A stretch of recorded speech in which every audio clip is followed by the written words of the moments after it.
இதயம் சீரியல் நாளைக்கான எபிசோடில் என்ன நடக்க போகுதுன்னு பார்க்கலாம் வாங்க. பாரதி சுமதி கிட்ட என்கிட்ட சொன்ன எல்லா விஷயத்தையும் என்னோட மாமனார்கிட்ட வந்து சொல்லு, அவர் ரொம்ப நல்லவர், கண்டிப்பாக உனக்கு ஒரு நியாயம் கிடைக்கும் அப்படின்னு சொல்லிட்டு இருக்காங்க. இவங்க பேசிகிட்டு இருக்கும் போதே துரையும் அவங்க ஆளுங்களும் அங்கே வராங்க.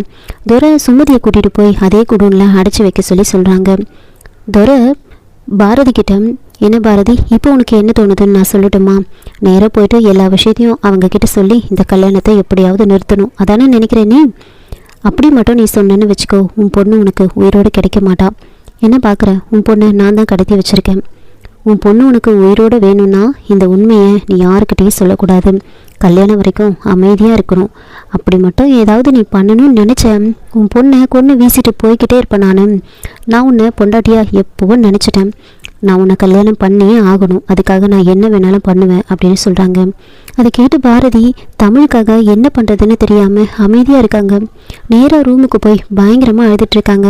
தமிழ், என்னால் உனக்கு இப்படி ஒரு பிரச்சனை ஆயிடுச்சு, என்னை மன்னிச்சிடு தமிழ் அப்படின்னு அழுதுட்ருக்காங்க. இன்னொரு பக்கம் ரத்னம் வந்துட்டு மரகதம் கிட்ட மாத்திரை எடுத்துகிட்ட சொல்கிறாங்க. அப்போது ஆமாம், ரொம்ப நேரமாக தமிழை காணுமே, எப்போவுமே இந்த ஹால்லேயே சுற்றிக்கிட்டே இருப்பாளே, என்னாச்சு அப்படின்னு கேட்க, அப்போ தனம் வந்துட்டு எங்கே போயிருக்க போகிறா, ரூமில் தான் இருப்பா, நான் போய் கூட்டிகிட்டு வரேன் அப்படின்னு ரூமில் போய்ட்டு கதவை தட்டுறாங்க. பாரதி வெளியில் வராங்க.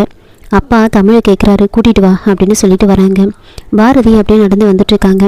பாரதி யோசிக்கிறாங்க, பேசாமல் நம்ம மாமா கிட்ட எல்லா விஷயத்தையும் சொல்லிடலாமா அப்படின்னு யோசிக்கிறாங்க. இல்லை வேண்டாம், அதனால் தமிழுக்கு தான் பிரச்சனை வரும் அப்படின்னு யோசிச்சுக்கிட்டே நின்றுட்டுருக்காங்க. அப்போது ரத்னம் வந்துட்டு, என்னம்மா நீ மட்டும் வர, தமிழ் எங்கே அப்படின்னு கேட்க, அப்போது துரை இதெல்லாம் பார்த்துட்ருக்காங்க. எங்கே பாரதி உண்மையெல்லாம் சொல்லிட்டு போகிறாங்கன்னு துரை வந்து, அப்பா நான் சொல்கிறேன் அப்படின்னு ஓடி வந்து நிற்கிறாங்க.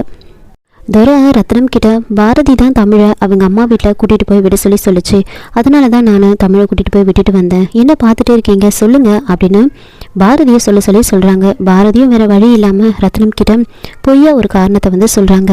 தமிழ் நேற்றுலேருந்தே சரியில்லை, ஒரு மாதிரி இருந்தா, யாருக்கிட்டையும் சரியாக கூட பேசலை, ஏற்கனவே துரையை அவள் அப்பான்னு கூப்பிட மாட்டேன்னு சொல்லிட்டான். இதெல்லாம் யோசித்து பார்த்தேன், சரி எதுக்காக இந்த கல்யாணத்தை அதுமா அவங்க இருக்கணும், அவள் இந்த கல்யாணத்தை எப்படி எடுத்துப்பான்னு எனக்கு தெரியல, அதனால தான் நான் அம்மா வீட்டில் கூட்டிகிட்டு போய் விட சொன்னேன் அப்படின்னு சொல்கிறாங்க. அதை கேட்டு ரத்னம், சரிம்மா நீ சொல்கிறதும் சரின்னு தான் படுது அப்படின்னு யோசிச்சுட்டு இருக்காங்க. அப்போ மரகதம், என்ன பாரதி நீ இந்த விஷயத்தை நீ என்கிட்ட சொல்லியிருக்கலாம்ல, நான் தமிழை சமாதானப்படுத்தியிருப்பேன்ல அப்படின்னு சொல்லிட்டு இருக்காங்க. ஒரு பக்கம் தனம், எவ்வளோ நாளைக்கு இந்த விஷயத்த நீங்கள் அவகிட்டேருந்து மறைக்க முடியும், எப்படியா இருந்தாலும் அவள் உங்கள் கூட பழகி தானே ஆகணும் அப்படின்னு சொல்லிட்டு இருக்காங்க. அதுக்கப்புறமா பாரதி ரூம்குள்ளே போயிட்டு அவங்க அம்மாவுக்கு கால் பண்ணிகிட்ருக்காங்க. கால் வந்து போகிறப்ப கரெக்டாக அவங்க அம்மா வந்து அட்டென்ட் பண்ணுறாங்க. அட்டென்ட் பண்ணி பேசலான்னு வரும்போது வேறு ஒருத்தவங்க வீட்டுக்குள்ளே வந்து அந்த ஃபோனை வந்து அவங்க கையிலேருந்து வாங்கிடுறாங்க. பாரதி அம்மா அம்மானு கத்திக்கிட்டே இருக்காங்க.